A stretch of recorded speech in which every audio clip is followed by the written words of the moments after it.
まあ、そうですね。結果出るの2年ぐらいかかるから見ていただければ。次はですね、サウジアラビアがバンクラプシー、破産のon the brink の瀬戸際にある。ビジュアルポリティックという有名なビデオです。こういう YouTube 作ってるところですけどね。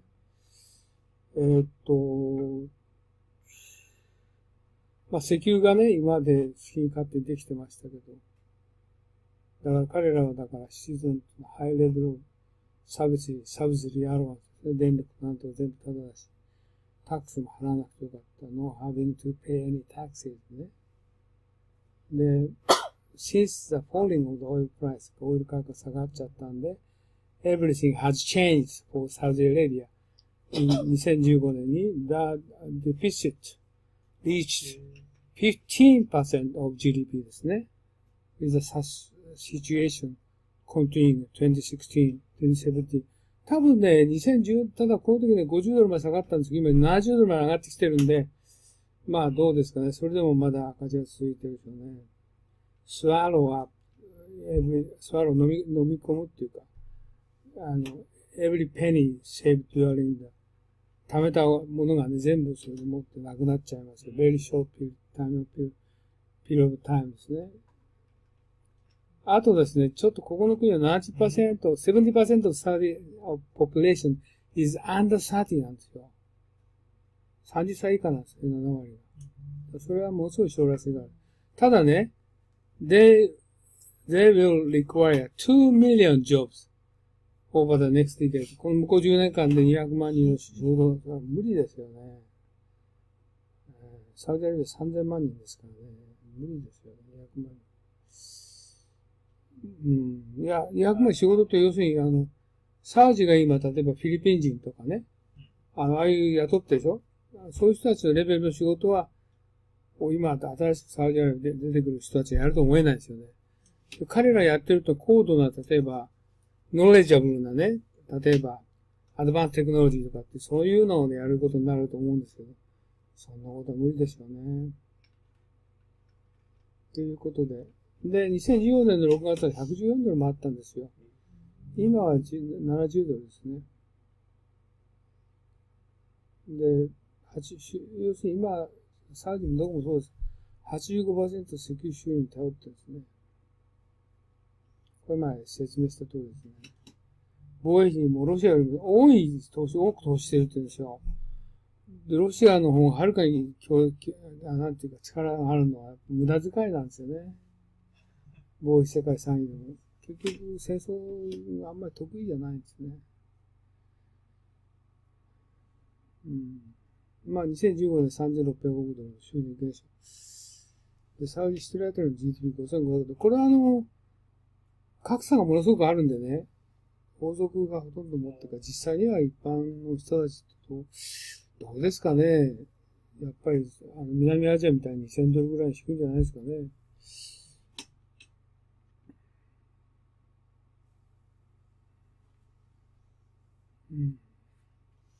ドバイみたいになりたいんですよね。ドバイは石油依存度ないから。カタールは今回年切りましたけど、教育都市ですよね。ドバイの GDP って何で？金融ですか？これドバイ金融でしょうね。金融でしょうね。失業率は 40% ですね。あと2年で石油依存から無理ですよね。アラムコは世界の石油生産高 10% を管理している。アップルの 5倍でした。4倍で5倍。2兆ドルですね。改革しようとして。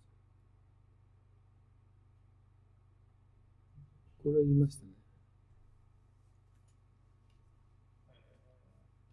で、ディフェンダー、擁護者、ピークオイル。ピークオイルって石油が昔からもう何年も言われてましたけど、もう石油がこの年でピークで後で石油なくなるよっていう、これディプリッションって枯渇しますよっていう、そういうのでピークオイルと言われたけど、毎年逆に埋蔵量増えてるんですよね。石油の。で、アメリカのシェールオイルが発見されちゃったから、もうこの話は昔話みたいになっちゃったですね。今だから石油の三大生産国のサウジアラビアとロシアとアメリカになっちゃったんですね。セットバック、障害。アーチテピカル、典型的な。あんまり使わないですね。サフォケイト、これはもうしょっちゅう出てきますね。アンダーエイジ。アダルトリー、これもよく出ますね。アダルトリー。これはね、短いビデオですよ。きっと単語ないから。早く見ないと、そのうち。おい、先生来るか。8分です。ちょうど彼8時半に来る。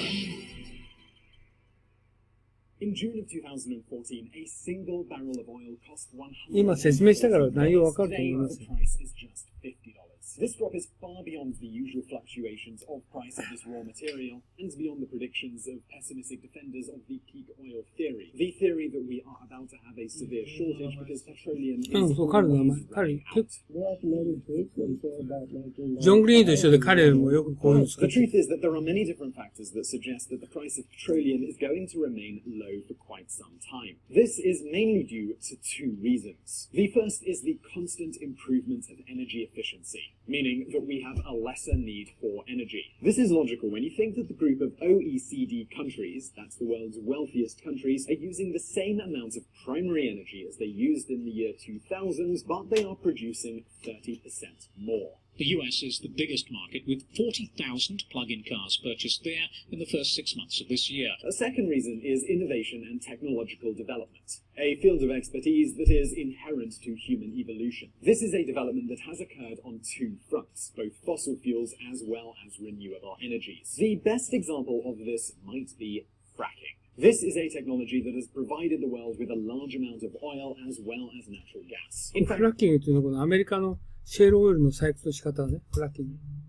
this technology alone has led to the US doubling its oil US production. And currently, that country is producing more oil than it has since the 化学薬品 1970s. 使うんです Now, on the other hand, the ecological impacts of fracking is a highly controversial topic, that's something we're going to address in a later video. Now, the reduced price of oil has been an incredible ちなみにフラッキングはヨーロッパで禁止されてるんですね。環境汚染するから。アメリカは禁止してない。 setback for Persian Gulf countries, where 85% of their revenue relies on this resource.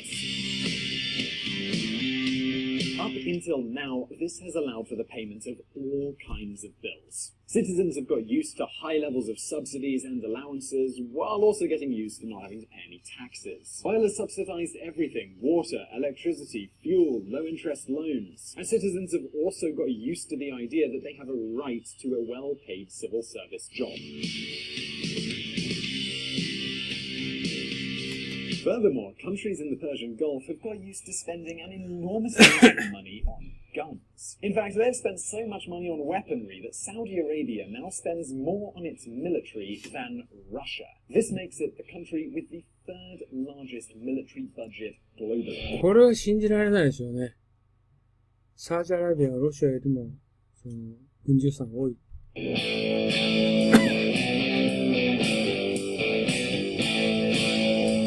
We all know that oil money has paid for pro-Islamic campaigns all around the world. However, these pre-existing policies have become completely unsustainable due to the drop in the price of oil. In fact, in 2015 alone, oil-producing countries lost $360 billion in oil revenues. And this is all because of the hard drop in the price of oil. Now, don't get me wrong, they do still get an enormous amount of money from oil. Saudi Arabia, for example, gets around $5,500 per capita from its black gold. But despite this still significant amount of income, they are unable to maintain all of the subsidies that they have established. Because of this changing scenario, all countries in the Persian Gulf are announcing ambitious plans to diversify. これ皆さん知らないかもしれませんけど、昔石油1バレル3ドルっていう時あったんですよね。うん。だからその当時はサウジは貧しかった。Their economies. This will allow them to get some distance from their economies completely relying on oil. They are looking to follow Dubai's example, which has been one of the only countries to successfully transition away from a totally oil-based economy in the last 40 years. これデュバイですね、この映像は。Because Because of this diversification away from oil, the Emirates is becoming a world leader in terms of tourism, trade, and logistics.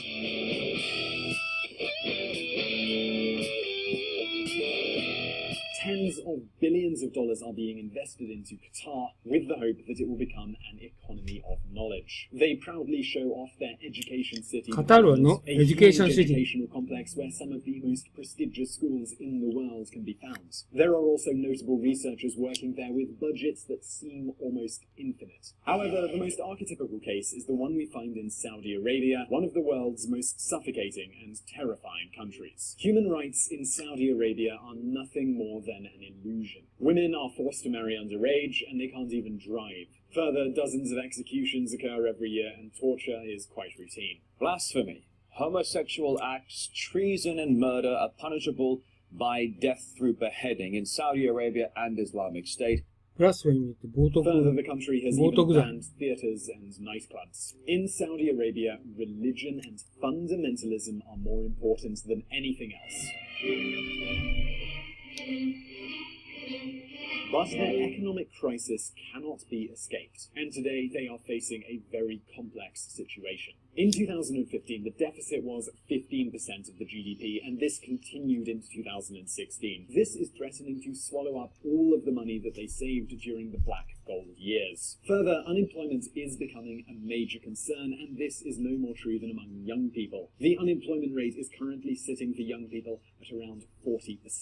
This is why in April 2016, Prince Mohammed bin Salman, the strongest man in the kingdom, announced an ambitious reform plan known as Saudi Vision 2030. The goal of this reform plan is nothing less than to transform the country's economy completely. They say, look, this is a good plan. We need to diversify our way because of necessity. Otherwise, the country will have far more difficulties in the years to come. The plan aims to achieve total independence from oil by 2020 and to become one of the most globally competitive economies by 2030. The first step of this starts by privatizing Aramco. This is one of the world's largest companies which controls 10% of global oil production. The company's estimated value is 5 times that of Apple. With all the money from that privatization, addition of foreign reserves, other privatizations of public companies, and its real estate, Saudi Arabia wants to generate a sovereign wealth fund of $2 trillion.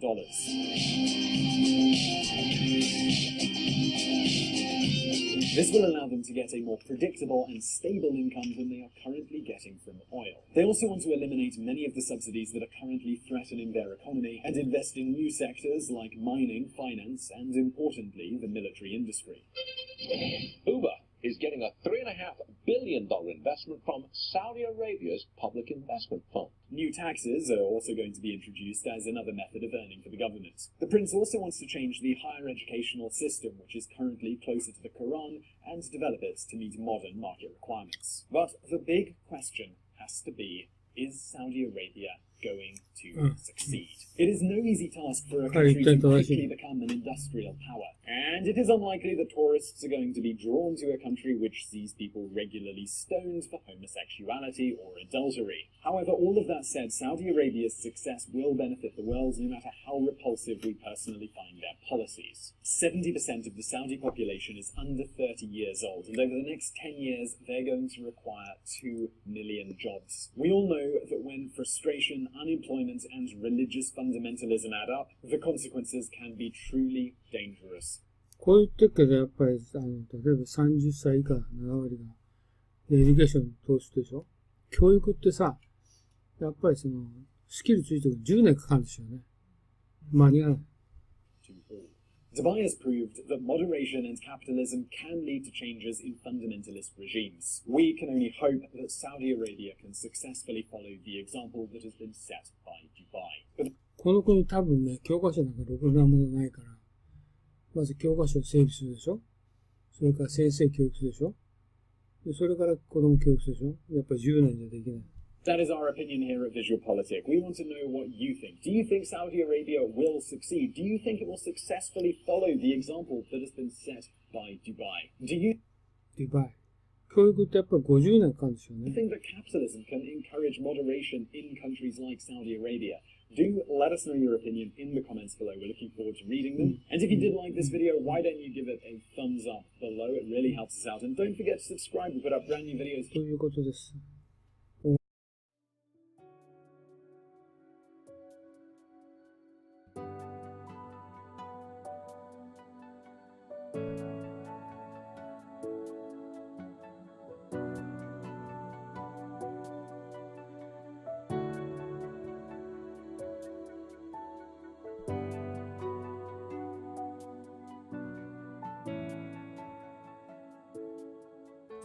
はい、皆さんこんにちは、雲野です。